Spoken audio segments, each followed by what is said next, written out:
जय श्री कृष्ण दोस्तों, कैसे हैं आप? अच्छे होंगे, स्वस्थ होंगे, अपने घरों में खुश होंगे। आपका बहुत बहुत स्वागत करती हूँ आपके यूट्यूब चैनल हरे कृष्णा वास्तु टिप्स में। जैसे कि आप सभी जानते हैं कि भगवान की पूजा आराधना करने से हमारे मन को संतुष्टि मिलती है और भगवान प्रसन्न हो हमें मन इच्छा फल देते हैं। मगर भगवान की पूजा आराधना करते समय हम कुछ ऐसी गलतियां कर जाते हैं अनजाने में, जो हमें पता ही नहीं होती है और हमें उससे अपनी पूजा का संपूर्ण फल प्राप्त नहीं हो पाते। जैसे कि आप सभी जानते हैं, भगवान की पूजा करते समय भगवान को भोग जरूर लगाना चाहिए। जी हाँ। अब आप भोग लगाते समय लोग कुछ ऐसी गलतियां करते हैं जिससे कि पूजा का जो संपूर्ण फल है वो प्राप्त हो ही नहीं पाता। आप जब गलती कर चुके हैं तो भगवान इससे रुष्ट हो जाते हैं, फिर वो आपको आपकी पूजा का संपूर्ण फल नहीं देते हैं। तो कई लोग कहते हैं हम बहुत पूजा पाठ करते हैं फिर भी हमें फल प्राप्त नहीं होता, हम फिर भी बहुत ज्यादा परेशान हैं। तो ऐसी ही कुछ गलतियां हैं जो करने से हमें संपूर्ण फल प्राप्त नहीं होता। आज मैं आपको बताने जा रही हूँ। खास करके लोग ये गलतियां जरूर करते हैं। अगर आप भी करते हैं तो आप भी ये गलतियां ना करें, जिससे कि आपको अपनी पूजा का संपूर्ण फल प्राप्त हो सके और भगवान रुष्ट ना हो।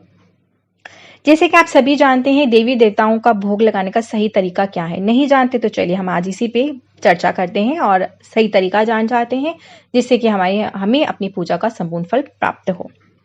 तो चलिए, सबसे पहले कि शास्त्रों में सभी देवी देवताओं को जो भोग लगाया जाता है वो विभिन्न प्रकार के होते हैं। उनकी अनुसार ही अगर भोग लगाए तो बहुत ज्यादा अच्छी बात है। नहीं लगा पा रहे इसलिए कि लोगों की क्षमता नहीं भी होती है तो जरूरी नहीं है, तो आप खाली मिश्री का भोग लगा सकते हैं। मिश्री तो सभी को मिल सकती है, तो मिश्री का आप भोग लगाइए।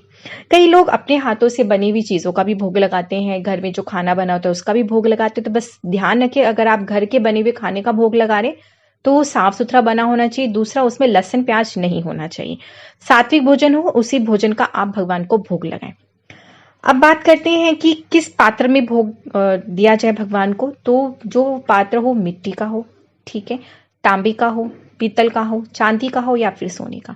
स्टील के बर्तन में या लोहे के कोई बर्तन हो, ऐसे एल्युमिनियम के बर्तनों में भगवान को भोग कभी भी नहीं लगाना चाहिए। तो इस बात का आप ध्यान रखें। सबसे अच्छा फिर आप की क्षमता भी हो जाएगी, मिट्टी का पात्र ले लीजिए, नहीं तो फिर आप तांबे पीतल का ले लीजिए, चांदी का ले सकते हैं तो वो नहीं, सोने की क्षमता है तो सोने का ले सकते हैं। अब बात करते हैं कि भगवान को जब आप भोग लगा चुके हैं तो कई लोगों की आदत होती है, जैसे कि मिश्री का ही भोग लगाया है, वो वहां पे प्रसाद को काफी लंबे समय तक छोड़ देते हैं। तो ऐसा भी नहीं करना चाहिए। प्रसाद का जब आपने भोग लगाया तो बड़े ही स्नेह और प्यार से, ये भी नहीं करना चाहिए कि आपने थाली में खाना सजाया और सजा के ले जाके रख दिया। प्यार से उन्हें तोड़ तोड़ के भगवान को भोग लगाइए। वहां पे बैठिए, भगवान से विनती कीजिए कि भगवान जो भी रूखा सूखा बना है उसे आप स्वीकार कीजिए, ग्रहण कीजिए। और उसके बाद 10 मिनट तक से उस थाली को वहां रखा भी रहने दीजिए। अपने अनुसार भगवान को उसे खाने भी दीजिए। 10 मिनट के बाद, 15 मिनट के बाद आप थाली उठाइए और सभी जो परिवार के सदस्य हैं उसे प्रसाद स्वरूप ग्रहण करें। अब जैसे कि कई लोग मिश्री चढ़ा देते हैं रोज डेली की, जैसे पूजा आराधना की जाती है, तो आप चढ़ाने के बाद वहां पे पड़ा रहने देते हैं, तो उसे आप पड़ा रहने मत दीजिए।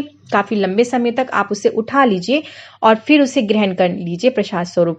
जो काफी लंबे समय तक जब प्रसाद यूं मंदिर में पड़ा रह जाता है तो उससे जो नेगेटिविटी उत्पन्न होती है, घर में नकारात्मक ऊर्जा उत्पन्न होती है, जिससे कि आपको अपनी पूजा का जो संपूर्ण फल प्राप्त नहीं होता और आपके घर में नेगेटिविटी घूमने लगती है। तो इस तरह की गलतियां आप अपने पूजा स्थल पे प्रसाद को लेकर खास तौर से ना करें। तो इस छोटी सी चीज को ध्यान रखें, जिससे कि आपकी जो पूजा में गलतियां हो रही है, भगवान रुष्ट हो रहे हैं और आपको पूजा का संपूर्ण फल प्राप्त नहीं हो पा रहे, तो ये गलती बिल्कुल भी ना करें। वीडियो अच्छी लगी तो प्लीज ज्यादा से ज्यादा लोगों तक शेयर करें, जिससे कि जो लोग अगर ये गलतियां कर रहे हैं वो ना कर सके।